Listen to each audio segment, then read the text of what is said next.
Today we're helping you make the fantasy football playoffs. It's the last week of the regular season. Some of you need a win. I know I'm in about 2 or 3 leagues where I need a win this week to make the playoffs. So what we're going to do today is we've collected some lineups from the Discord. If you guys do want to join, links down below in the description. We're going to set some people's lineups. The lineups are going to come up on the screen for you so you can walk through it with us. We'll go through about 4 or 5 lineups and give some advice on what we think is the most optimal way to go with it. Yep. And I know for some of these people, like myself, we love Damian Harris this year. He's on a bye. There's some good role players on buys. I'm thinking Smith, Waddle, even for some of you, if you're playing 2 of the last few weeks has been on bye. So we got to find a way to get you the best lineup. Yeah, exactly. Hurts too would be a tough one for people. So let's get started. Let's get. We with didn't the even mention lineup. the biggest one, Jonathan Taylor. Oh yeah, the Colts are on bye this week too. Yep. Hopefully, Pittman. You know what? I feel like people who had Taylor have won a nice string of weeks, and maybe they're not even worried about a win this week. They're desperate for a win. Okay, so let's get to the first lineup. So the first lineup here's who he's set already. Josh Allen, Cooper Kupp. We know we are starting those guys. Hunter Renfro at this point is someone that I think you can't really leave out. I think he's a must start at this point too. Especially if Waller misses another week this week, which is up in the air. Yeah, probably high score matchup. Deandre Hopkins is definitely someone you're going to play. He went right into like full snaps. He didn't have a problem. I thought he might be restricted, but he was completely back. Look, we're hoping we're going to find some better options for him at running back. Matt Breida is not someone I want to be playing. I don't hate Hilliard. I mean, this is a game against Jacksonville that I think they're going to be running the ball plenty. They need to run the ball to open up the entirety of the offense, and this is a game they should have control of. So I don't hate starting Hilliard. Yeah, I don't mind that either. It's like as a more desperate running back play, but Breida against the Bucs, that has to go out. Like, that can't be in your lineup. So we've also got Hawkinson at tight end. He's someone that I'm sure I'm going to be playing. Kind of regardless of matchup. Yeah. He's someone that let's ride with the guy that kind of got me here. Odell Beckham in the flex spot. So that's the guys that are starting. Let's go to the bench now and look at who he has right now. Brandon Ayuk and Noah Fant, definitely 2 solid bench options. Yep. And then if we go 3 injured guys. Yeah, and then we go to the rest of the lineup, and he's got Antonio Brown, DeAndre Swift, Christian McCaffrey. You can see why his running backs are so bad right now. Yes. Now he did send me his waiver wire, and I did tell you that there were a few guys that were available that were on the wire. Now, again, we're through the waiver wire, so there could be some guys that were picked up, but he had Deonta Foreman, he had Kenneth Gainwell, he had, who else did I mention to you? This was a big one. There was one more. I can't remember it. I can pull it up anyways, but I think both those guys and the third guy, I can't remember who it was, but I remember he was definitely a much better option than Breida. All 3 of them, I would start all of them over Breida for sure. If any of them are still available for you, I'd pick them up. And I'd be willing to drop Fant for them because you're going to be starting Hawkinson over Fant every week of the year to finish out the year. So I'm not going to feel like I need to keep Fant on my roster. He's been kind of underwhelming, and Hawkinson can do just fine at tight end. Yeah, so he had Boston Scott. I see Ramondre Stevenson was available. I think Ramondre is probably someone that people picked up. It was Melvin Gordon. That's right. Melvin Gordon. If Melvin Gordon does play, I would for sure start him over Breida.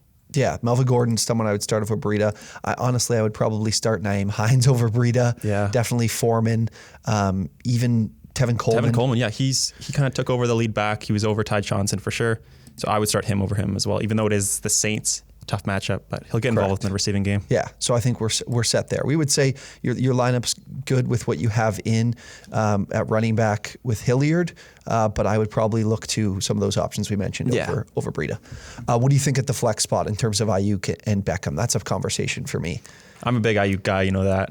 I would probably go Ayuk over Beckham. Even if Debo plays, I think I'd still go Ayuk. Just because like Beckham, he had a pretty decent game, I think, last week. It was because they were playing the Jags and they scored 40 points. He ended up just scoring a touchdown near the end of the game. It was a late touchdown. Yeah. Remember the celebration he had when they were up already by like 28. So I think I like Ayuk too. I think Ayuk over Beckham. Especially if Debo doesn't play. I would especially say so in that facet. And we have to remember, because I think we'll get into it with these other people's lineups, but the 49ers backfield right now in injuries, if Debo is playing, there's a good chance his role will just be a running back. Yeah, will be more getting the football in his hands behind the line of scrimmage as a back. So that's definitely, there's a chance that you're just playing. I'd play Ayuk regardless in that scenario. Okay, let's get to the second one here. From the Discord, we have From Rev Trev. Yeah, so he's got starters are Aaron Rodgers, Deandre Hopkins. We definitely, let's see what the rest of the lineup is like, but there could be a conversation about Brandon Cooks. Yep. Alexander Madison, who's definitely a play. Sure. Josh Jacobs is pitching in really well in the receiving game, so he's definitely someone tough to keep out of your lineup, and then a matchup with Kansas City. And Drake's now not going to play, so correct. Even more workload for Jacobs. I definitely would have Jacobs in my lineup. Yeah, it would be there's a back that I'm forgetting now that's there that would spell him Peyton Barber for some passing work. No. Oh, Jalen Richard. Richard, right? Yes. Kittle, we're definitely starting. Devontae Adams and Zach Ertz. So he's got some good options here. I will say that I don't mind his lineup at all. I don't usually like to put my tight end in at the flex, but we'll see if that's something that we stick with. On the bench, Darrell Henderson, Derek Carr, Melvin Gordon, Darrell Williams, Debo Samuel, and Dalvin Cook. So good to see you've got the handcuff to your workhorse back. So we're okay there. Debo Samuel, like we mentioned, we've got to include him in our lineups if he's going to be starting. Yeah, for sure. I think if Debo does play, I would take Cooks out and put Debo in that slot. Mm-hmm. What about Ertz though? Would you play Ertz over Brandon Cooks? I particularly wouldn't. Yeah, neither would I. A lot of options for that offense. I'm just not high on Ertz having he could give you like a really bad game. He could give you a 2-point type performance. Yeah, and I think the Rams are one of the best teams against tight ends, at least on OwnersBox. I remember seeing they were the best against them on OwnersBox for sure. Right. Best case scenario I think for you would be if Darrell Henderson also plays along with Debo, and you can take both Cooks and Ertz out of your lineup, put Henderson and Debo in. Mm-hmm. If that doesn't happen, if just one of them plays, I would take Ertz out and put Cooks at flex. I would say that I need a full practice from Henderson to play him. Yeah, for sure. I need a full practice, not a couple limited practices strung together that he's going to be active, because he's probably going to be active because he was active last week technically. Just didn't touch the ball. So I would probably be looking to Henderson only in that situation, and he would spell Ertz out, because otherwise I'd keep Cooks in over Henderson and then have Debo be in my for sure. In the flex. We saw that Sean McVay doesn't care if his players are active. He doesn't care if they are hurt. He'll just not put them out there. Yeah, he has faith. He has faith in Sony Michel. Yeah, Sony Michel can play. Okay, let's move on to the next one here that we have. So situation again with the Michel. Henderson, he's got Josh Allen as his starter, James Conner, who we're definitely playing. Sony Michel and Brandon Cooks for this guy too. Hawkinson seems to be a common denominator in teams that are on the bubble. That kind of makes sense because he hasn't up and down year. Yeah, had a great string of the last few weeks. Jerry Judy, the people in our Discord, Jared, it seems like they're riders. They're Jared riders. They're drafting Ayuk. Yeah, they listen to. Yeah, they do. I like to see that. Hey, Ayuk's having a few good games towards the end of the year here. Hopefully, he can turn it around fully. Kind of disappointing the start of the season, but love that the people are following. Yeah, now it would be a bit of a cop out if they picked him up off the wire because he was available. Yeah. They were like, Jared, I'll give him a shot because he's free. I didn't have to use the draft capital. He's in at the flex. And then we don't talk defense and kickers too much, but the Vikings D against Pittsburgh, not too bad. Judy in there as well. If the Broncos defense is available, I would for sure pick them up.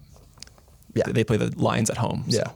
Okay, and then on the bench, so Dalvin Cook is of course out. We've got, I'm playing Kyler.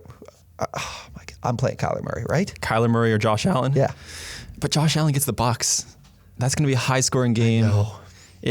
I think for me, I'm going Kyler Murray. I said this morning when we were talking. I don't even think we were talking about this scenario. We're talking about a different one. Yeah, right? it was Kyler or Tom Brady. Yeah. Brady. And I said, if Kyler's healthy, I think he's the best player, and he's matchup-proof type guy. So I would play Kyler Murray. I did the quarterback rankings this week, and I put Josh Allen at 1, Kyler at 2. At 2, really? Yeah. Oh, okay. So you have to be. I would put Josh Allen in there, but I would not fault you for putting Kyler Murray in there at all. It's so close. Okay, so then Kareem Hunt's available, Henderson's available, Hunter Renfro, who we talked about, is available. So there are some good options on his bench here. Boyd as well, but I think Boyd's really out of the conversation because I like Hunt and Renfro and Henderson better. So who are you?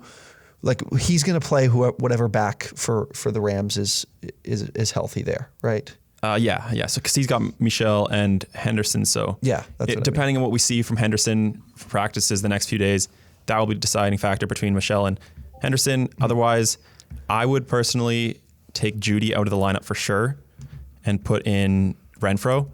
What about Cooks though? Is that would you play Cooks over Judy? I would also take Cooks out for Hunt, and then move Ayuk into the wide receiver slot.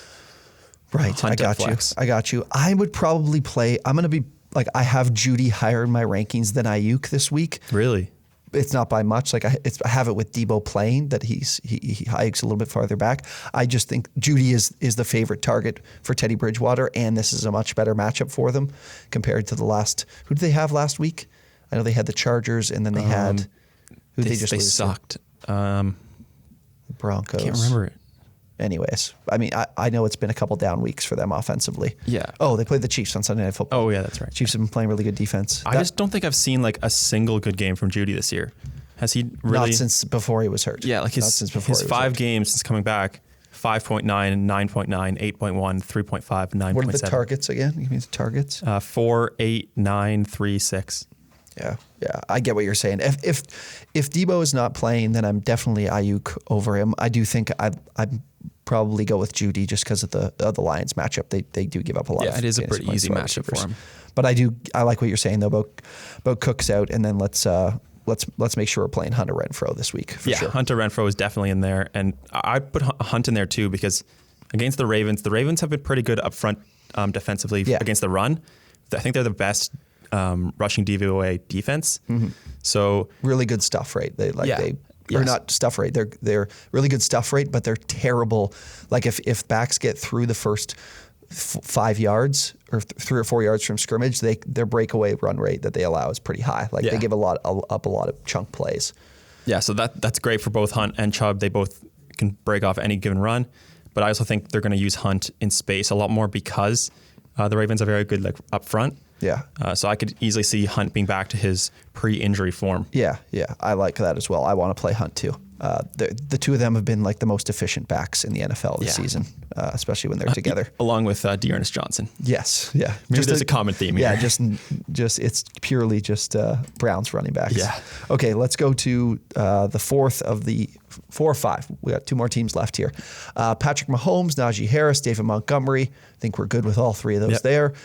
He's got Rashad Bateman and Debo Samuel up in the wide receiver spots. Travis Kelce at tight end. Laquan Treadwell. I mean, the volume is apparently there, so he's in at his flex. And then we have some options here to work with on the bench. Not too many, but we do have options. So Jeff Wilson is on the bench. Jalen Waddle's on bye. Ramondre Stevenson on bye. There's no playing of Cam Newton, that's for sure. I'm not doing that. Julio is here. That is the one intriguing option I think there is for me. Him and Jeff Wilson are really the ones that garner interest. Julio's going to be back. Probably they designated him to return. Yeah. So he could be back. No A.J. Brown yet, so he'll be the wide receiver 1 for sure. Easy matchup. It's tough to trust Julio, but if it's between Julio and Laquan Treadwell, I'm taking Julio. Here's a question. Is it between Julio and Laquan Treadwell, or is it between Julio and Rashad Bateman? That's also true. Rashad Bateman put up a 0 last game. Like I'm taking him out of a lot of my starting lineups. He's on my benches for sure. I think I'd take Julio out for Bateman. I think I'd still play Treadwell because it's also a good matchup for the Jags here. And Treadwell's getting volume, so I'm okay with having him there because I feel like it's a little bit safer than Bateman. Yeah, we'll definitely have to monitor with Jeff Wilson as well for if you take both Bateman and Treadwell out and then put Wilson in the flex spot. Right. But I don't know how much I can trust Wilson. Hasty is there as well. I think if Wilson's healthy, he takes most of the workload. Yes. So I was doing some research on this for the waiver wire article he put out on the blog. Last year, weeks 14 to 17, Wilson was the leader for the Niners, and he was like the running back 9 in that span. So I know he's dealing with the knee injury. They kind of just sat him because he's had this kind of flare up before. Shanahan said he wasn't too worried about it, so I think he's going to be back. And if he has the lead role, I mean, look what the 49ers offense does. Like Elijah Mitchell was probably the best waiver wire out of the season because it's the 49ers rushing offense. Yeah, exactly. Like they just run the ball with no matter who's back there. It doesn't matter. So Wilson, and they love using Wilson on the goal line too. Remember, even last year when Mostert was healthy, they would bring in Jeff Wilson, throw him on the goal line, and get him in there. So if he's healthy, he's for sure the goal line back. If we're looking at Mitchell out, which it seems like it because he reported a concussion the day after, so that gives him less time up to Sunday to get in. So if he's out, and then even more so in this situation for you would probably be I think the only way Wilson gets into this guy's lineup is if Debo's out. Because then I'm moving Treadwell into the wide receiver spot. You would start Treadwell over Wilson? Sorry, I'd be playing. We're putting. Who did we just talk about? Oh, we're putting Julio Jones in at wide receiver. Oh yeah. And then the decision becomes. There's no decision really if Samuel's health or if we have Samuel and Julio, and then the decision is between Bateman, Jeff Wilson, and Treadwell. I'm playing Wilson. Yeah, me too. Yeah, as long as he gets in a practice, like at least maybe not. He might not even need a full practice. If he gets in a couple limited practices, and they're saying he's going to play, I'd be comfortable enough starting him. But honestly, this team, there's a chance that it could just be horrible for you this week. If Debo doesn't play, if Julio doesn't play, if Wilson doesn't play. I think Julio's. I'm 90% on Julio playing. I really am, because I've just heard from reports from Schefter, from a few others that he's going to be back. So let me set this out for one other scenario. If Debo is out, we're playing Julio. I'm playing Treadwell, and then I'm probably playing Jeff Wilson. Yeah, I'd be the same. Okay. All right, last one here. Let's wrap things up with our last lineup. Speaking of which, your favorite app when you're playing season-long fantasy? I don't know which one it is. NFL.com? NFL is like, okay. Sleeper. Sleeper's probably better. Okay, Derek Carr in at starter. Good matchup against the Chiefs. The Raiders' offense has really slowed down the last few weeks, though. Darrell Henderson, Antonio Gibson, Terry McLaurin, Darnell Mooney, Pat Freiermuth in at tight end, Cortland Sutton in at the flex. He's got Cam Newton, Damian Harris, Zach Moss, Jonathan Taylor, Rashad Bateman. There's the first option, and Nick Westbrook, Ikene. So many guys on bye this week. All right. This is brutal. What advice can we give you here? I think what you have is probably what I'd play. Depending on what the wire looks like, I feel like there probably isn't much on the wire because this bench is so deep. Right. But I would hate to start Cortland Sutton this week. I just put out a tweet of Cortland Sutton splits with and without Jerry Judy. Yeah. And he is horrible with Jerry Judy in the lineup. He averages less than 2 receptions a game, 4 PPR points. I would not want to start him at all. I know it's a good matchup, but still, it's just been brutal for him. So let me think of some potential. Let's say one of let's say Nyheim Hines is on the wire. Okay, I'd go Sutton there. Okay, well, let's say one of the Titans running backs are on the wire, Hilliard or Foreman. I put the running back in. Yeah. Yeah. Let me give you another one. Who can I think of? Treadwell is on the wire. I put Treadwell in there. Yeah, I agree. Those are a few options. Like if you're, this is your lineup, then just drop a comment on the video. This is Ravens 0220 in the Discord. So if you got some guys in the wire that you think we might consider, then drop them in the comments. We're happy to. And there's plenty of guys on the bench too that I would be willing to drop. Zach Moss, you can drop him. Westbrook, Ikene. Honestly, if in the slight chance Julio doesn't play, I would put Ikene in over. Would you do it over Treadwell? Probably. Yeah, I'd probably play Treadwell. If this is for the Titans, if they know that all they need to do is run the ball and they can just get out of Dodge and walk away with a win, I'm kind of thinking that they'd just be happy to do that. Yeah. You know what I mean? Yeah. It was that game they lost the Patriots. They didn't even. I'm pretty sure Tannehill, that game they were losing pretty much the whole way, and Tannehill barely had any passing attempts. So it goes to show you when they don't feel like they have the weapons in the receiving game, then they're just like, we'll just keep running it. Doesn't matter what the score of the game is. All right, well, if you guys enjoyed the video, be sure to drop a like, subscribe to the channel. We'd really appreciate it. And then as well, get in the Discord. We'll probably do this for the next 2 or 3 weeks. Jared, unfortunately, leaving us going back to school. So it's just probably going to be me, and maybe I'll get Avery to get off his ass and help me out over here. Like the video, subscribe to the channel. Happy to answer any comments. It's a huge week. Let's make the playoffs, everybody. Let's make the playoffs. Implications week. Yeah. My favorite week. Awesome. All right. Thanks, guys. See you next time.